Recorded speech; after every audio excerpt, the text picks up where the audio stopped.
Hello, so today I'll be showing you how you can remove mealybugs from your plants, which are these little white bits you can see here.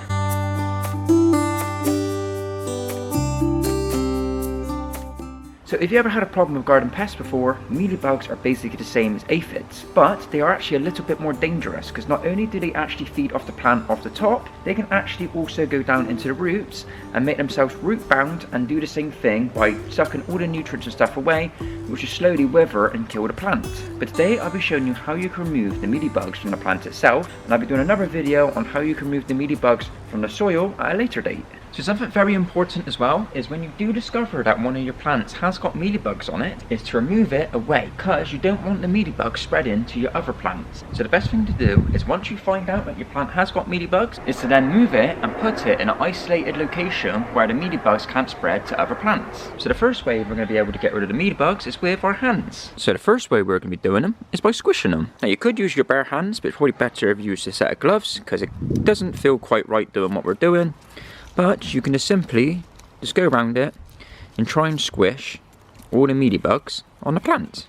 And then you'll end up with all this on your fingers. So that's probably why it's best to wear gloves while doing this. So the only drawback to using your hands to kill the mealybugs is the fact you might not be able to kill all of them. You might end up missing a few, and there's other effective ways in which we can get them off easier. So there is another way of getting rid of mealybugs which doesn't involve squishing them, and is a natural way, and that's by trying to introduce natural predators into your garden. Now there is a whole list of predators that can eat mealybugs, but the one I like to try and attract the most is ladybugs. And that's because ladybugs do like eating aphids and mealybugs and other garden pests as well. And to attract ladybugs, you simply need to get the right flowers and the right bushes into your garden, like lavender and also marigold flowers. And also you can end up making your own homemade ladybug house like I have here. And this will hopefully attract more ladybugs into my garden. And it actually does work, because I notice on my little tree here, I've already got a ladybug on it. Now this ladybug is quite smart, as it knows there's an abundance of free meals just laying on this little apple tree.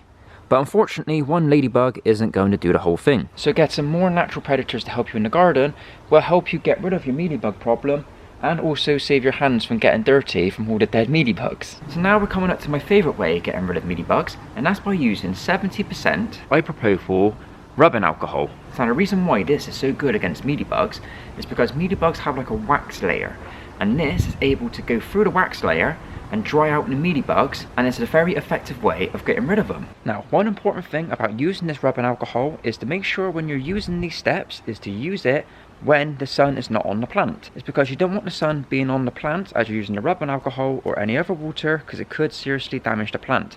So these next steps, try and do it in the shade or somewhere away from the sun. Now this stuff is quite easy to get hold of if you've got an Amazon account, because you can buy a couple of them on there and it ain't too bad for the price. Now there's two ways in which we can use the rubbing alcohol to help treat our mealy plants. And the first one is with cotton wool pads. So the way of using it this way is simply applying the rubbing alcohol to the pad till it's all nice and damp, and then finding the areas in which is heavily infected with mealybugs and rub the cotton wool bud all around it and try and get rid of all the fluff that you can see.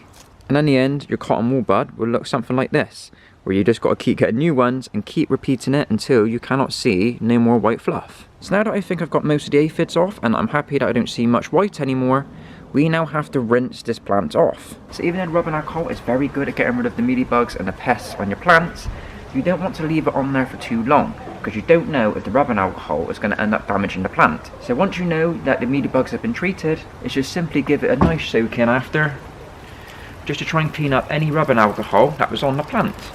So another good way we can use the alcohol for our advantage is by making it into a spray. Now the combination is very easy. It's actually 1 part rubbing alcohol to 1 part water, and this should give us a nice mixture and which should help us with the mealybug problem. So we've got our rubbing alcohol in here, and now it's just time to add the water. Now this is a good one, because we're able to get into places that we couldn't get to with the cotton wool bud, and all big clumps of white will soon be gone. And if the aphids have planted any sort of eggs underneath the leaves, the spray is able to get to anything and try and stop the mealybugs from spreading anymore.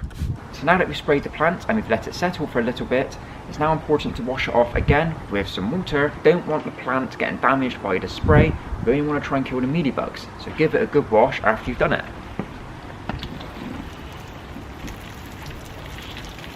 just to let everyone know, no ladybugs were harmed in the filming of this video. So that is all the ways that you can try and get mealybugs off your plants. But it is important to note that these aren't one-time application solutions. So unfortunately you're going to have to keep the affected plant away for a little bit and keep reapplying these techniques for a couple of weeks. So if you see any more signs of any more mealybugs showing up, you can use these techniques again to try and eliminate the problem. And then once you're happy that you can't see any more mealybugs after a couple of weeks, you can then reintroduce them to your garden again. But hopefully you find these techniques useful and they actually help you with your mealybug problem. Because I'm not going to lie, I've lost a couple plants to mealybugs already, and they have been the biggest problem that I've had all year. So hopefully this video has helped, and I'll see you guys next time.